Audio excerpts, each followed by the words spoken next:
back to my now third daily video of me trying to be a comedian. At tonight's open mic, it's going to be pretty rough set, just based on how the room is typically. It's a bar that is usually full of only comedians or maybe a few patrons at the bar. And it's typically just friends of the bartender who are there to hang out, so they're not really there for comedy. A good set in this room is just getting one laugh. It's getting to the point of posting every set daily where it's like, oh man, I don't really want to post the same 5-minute set like day after day. But I typically would work a set doing a similar 5 for a whole week and then move on to the next week's new jokes. I'm not going to do that for these videos, at least.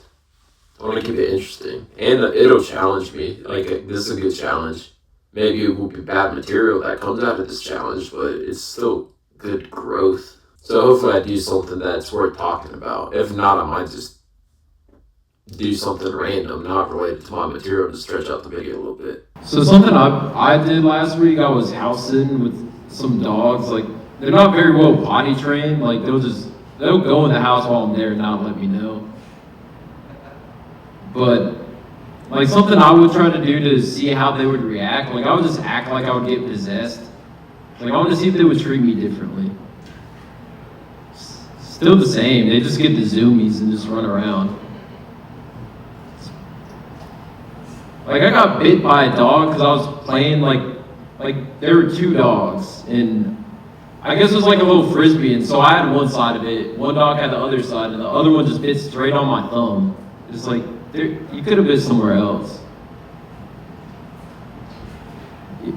Bet y'all didn't think this was a storytelling mic. What other stories do I have? I feel like DreamWorks Studios, I'm surprised no one's figured out, like, their whole crutch is teamwork. Because teamwork makes the dream works.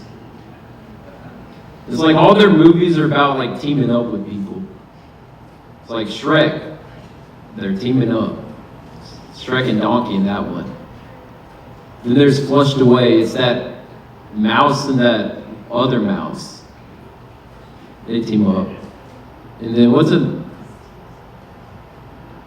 I guess in Shark Tales they team up as well. It's the Lenny the Shark and Will Smith's character before he got slapped, or before he slapped somebody, I guess. Alright, I'm not going to think about DreamWorks characters anymore. Do you guys think the first person to ever discover a cat in an English-speaking country, they heard it meow for the first time and they're like, oh, are you hurt? Like, you said meow. So you need me to kiss your boo-boo?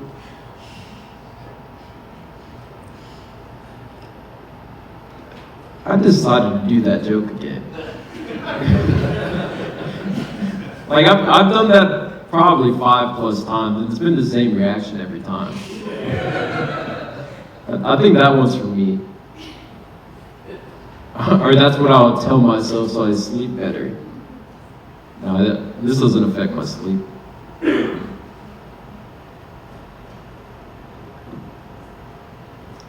Oh yeah, that's the animal I meant to go to afterwards.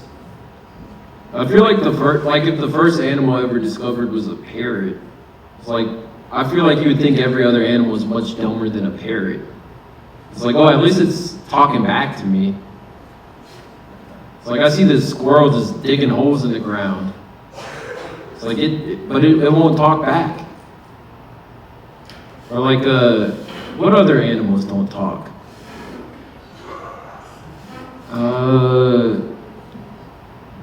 I don't think sheep talk. Alright, I'll get off of that.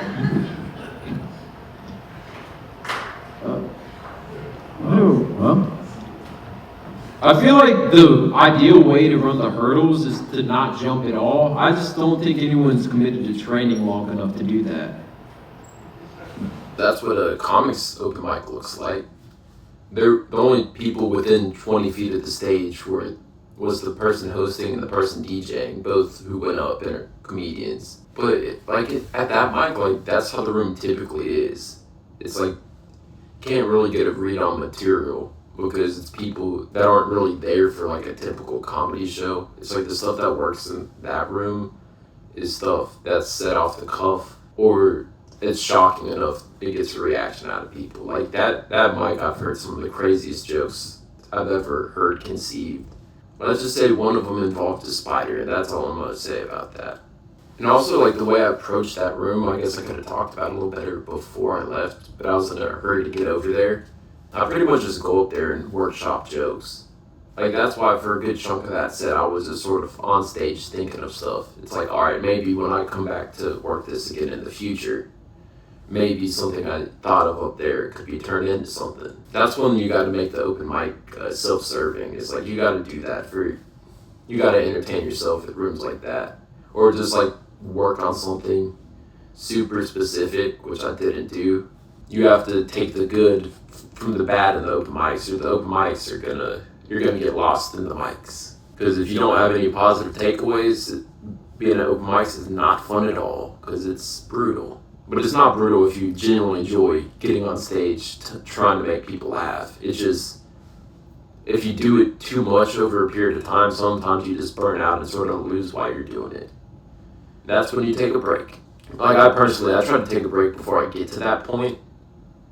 Because, like, I sort of know when I'm, like, going through the motions more of, oh, I just need to go out. So it's like, when I sort of get that feeling, I just take a little time off. And then I come back, and then it's like, oh, yeah, this is dope still.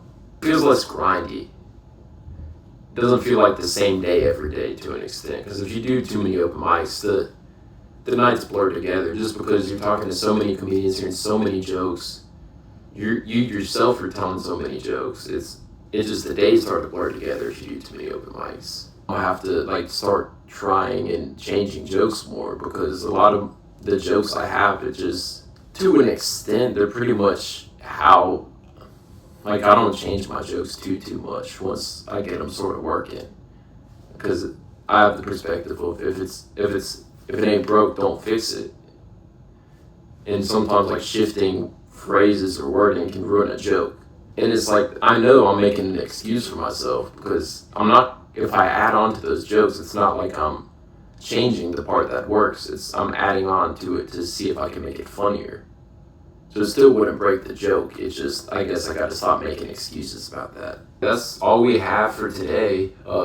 Tomorrow's video, I have a few new jokes I wrote, not fleshed out at all, but it's something new to try, and then I'll keep rotating through some old material. Honestly, if you're still here at this point, you're genuinely a real fan of comedy, because if you made it through that open mics that I had, I think that's one of the cases where the set might be better online than in person, because most comedy is better live. Like most of the good specials, or the stand-up specials that make me laugh. Like, there aren't that many that make me laugh out loud watching it at home. But if I'm in a comedy club, it's like, oh, it's a completely different experience. It's like, oh, I'm a part of this. Like, the whole room's in a moment. But in a stand-up special, you don't get that feeling. But maybe with this video, since the whole room wasn't in a moment, it's like, oh, maybe it won't be as unfunny as it was in that room, hopefully. Like, I feel like sometimes the audience needs permission to laugh sometimes, and if there isn't the person in the crowd that's going to be the first to laugh at something, then no one's going to laugh, especially when they're not paying attention, or if they're there to work their own jokes, because I was not a good crowd member when I wasn't on stage. Please like the video. I would appreciate a subscription if you want to follow the journey. Maybe I'll be funny in that room one week. And one last thing, Irish goodbye.